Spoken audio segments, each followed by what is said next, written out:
Hello there, mathletes. Welcome back to Math Jamboree. In this video, we have another AP Precalculus type of a question from the topic of polynomial and rational functions.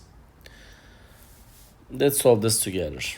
A polynomial function p of x is given by p of x equals x times x minus 2, x plus 3.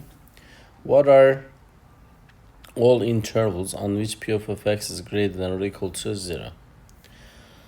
So the choices are given here, and technically what we are looking for is we're looking for the function of the intervals in which regions this function is positive or equal to 0. So to do that, we're going to find the roots of this given polynomial function. These are three factors, so we will equal these factors to 0 to find the values of the roots.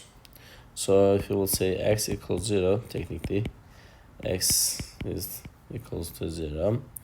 And if I will say x minus 2 is equal to 0, from this expression we will get the value of x as 2.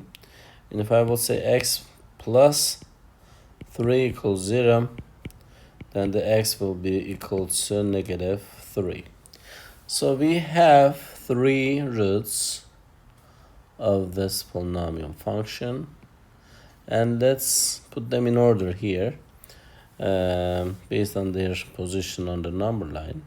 So this is negative 3, and 0 comes after, and 2 comes the last.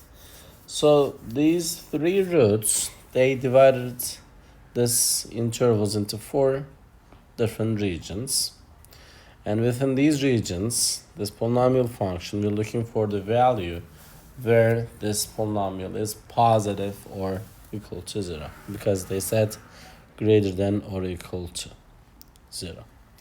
So to solve this, we're going to use some points. Let's use some test points.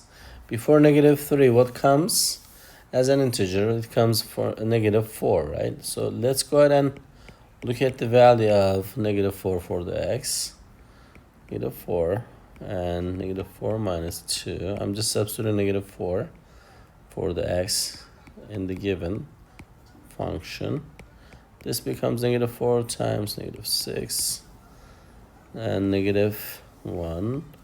So 3 negatives. When you multiply 3 negatives, you got negative value. 6 times 4 is 24 times 1 is 24. You don't need the value, you're looking for the sign, which is negative. For the next one, I'm going to use a different color pen. So between negative 3 and 0, let's use negative 1. It's easy to substitute. And negative 1 for the x, so negative 1. And negative 1 minus 2, negative 1 plus 3. So negative 1 times negative 3 times positive 2. If you will multiply this 2 negative, that becomes positive. So positive 1 times 3 times 2 is 6. So between negative 3 and 0, the value of this polynomial function is positive. Between 0 and 2, what value do you think we can use? We can go ahead and use 1, positive 1. And let's substitute 1 for the x. 1 times 1 minus 2 and 1 plus 3. 1 times negative 1 times positive 4. This becomes negative 4. So it's negative here. And lastly, after 2, we have 3. Let's substitute 3 for the x.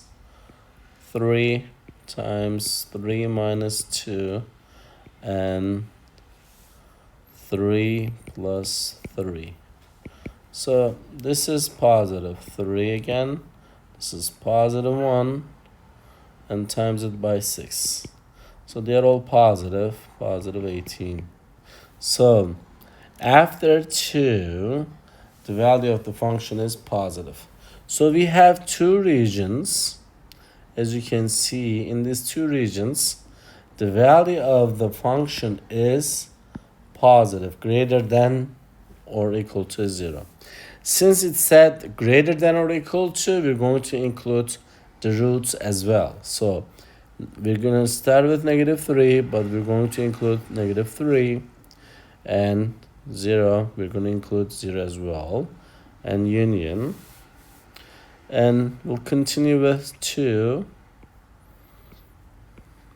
and positive infinity. So if you will pay attention to choices, the choice A is not the answer, and negative infinity, -3 is not, and choice C is not, but the choice D. Choice D, exactly what we're looking for in this specific question. So this is how you solve this polynomial inequalities. I hope you found this video helpful. If you did, please give it a thumbs up. If you have questions or comments, you can always leave it below there. Thank you and see you next time. Bye-bye.